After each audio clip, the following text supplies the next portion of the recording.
Mercedes Benz user যারা আছেন তাদেরকে যদি প্রশ্ন করা হয় আপনার প্রিয় বন্ধুকে, অনেকের কাছ থেকে এই উত্তরটি পাওয়া যাবে যে আমার শখের গাড়িটি।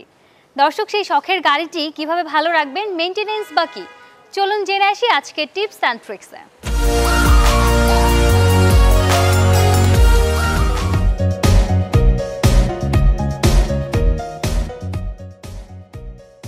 আসসালামু আলাইকুম।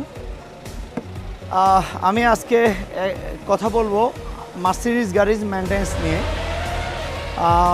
আমাদের দেশে প্রচুর পরিমাণ মার্সিডিজ গাড়ি সেল হচ্ছে আলহামদুলিল্লাহ। এটা ডিলার থেকেও সেল হচ্ছে এবং বিভিন্ন রিকন্ডিশন শোরুম থেকেও রিকন্ডিশন গাড়ি হিসেবে আমাদের দেশে সেল হচ্ছে।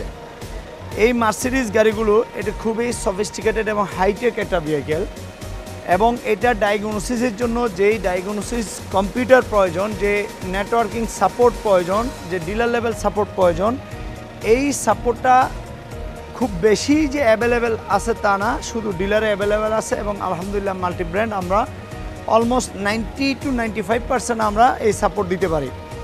এখন এই গাড়ির মেনটেন্যান্স সম্পর্কে যেটা আপনাদেরকে বলবো, আমরা কখনোই এই ধরনের গাড়িতে নন জেনুইন কোনো পার্ট ইউজ করব না, কারণ এই নন জেনুইন পার্ট আমাদের গাড়িগুলোকে খুব দ্রুত নষ্ট করে দিচ্ছে। Air filter, oil filter, AC filter, এই ফিল্টারগুলো যদি আমরা নন জেনুইন ইউজ করি তাহলে কি হতে পারে? আসলে একটা অয়েল ফিল্টার আমাদের খুবই গুরুত্বপূর্ণ।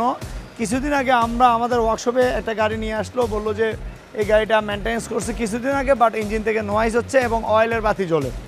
চেক করে দেখি এমন একটা নন জেনুইন ফিল্টার, সেটা নিজে ধোমরায় মোসরায় নষ্ট হয়ে গেছে। দ্বিতীয় হলো, এই এয়ার ফিল্টার নন জেনুইন হওয়ার কারণে আমাদের বাতাসে যে পরিমাণ ডাস্ট প্রোটেক্ট করতে পারে না এবং ইঞ্জিনের ভিতরে ওয়ার অ্যান্ড টিয়ার বেশি হয়।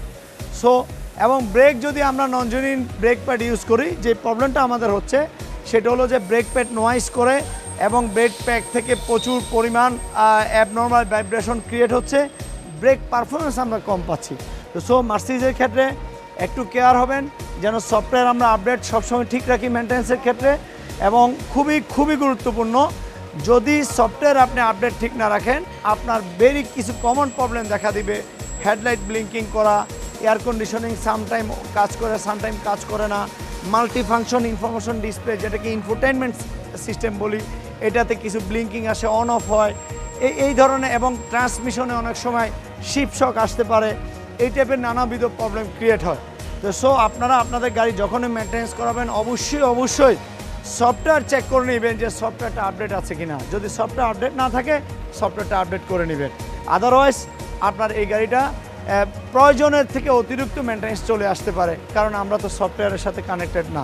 তো আপনাদের প্রতি অ্যাডভাইস থাকলো, অ্যাজ এ টেকনিক্যাল এক্সপার্ট অথবা অটোমোবাইল টেকনিশিয়ান এবং ইঞ্জিনিয়ার হিসেবে আমি সবাইকে রিকোয়েস্ট করব, আসুন আমরা জেনুইন পার্ট দিয়ে কাজ করি এবং সফটওয়্যার আপডেট রেখে কাজ করি। ইনশাল্লাহ বাংলাদেশে কোনো ইউরোপের গাড়ি রাস্তায় বসে যাবে না এবং পড়ে যাবে না, যদি আপনি আপনার মেনটেন্যান্স শিডিউল ঠিক রাখেন, মেনটেন্যান্স ঠিক রাখেন। দর্শক, আমি এখন পিকনিক মোডে আছি। আজকের মতো বিদায়, আগামী পর্বে আবারও দেখা হবে। ততক্ষণ পর্যন্ত সবাই অনেক ভালো থাকুন, সুস্থ থাকুন।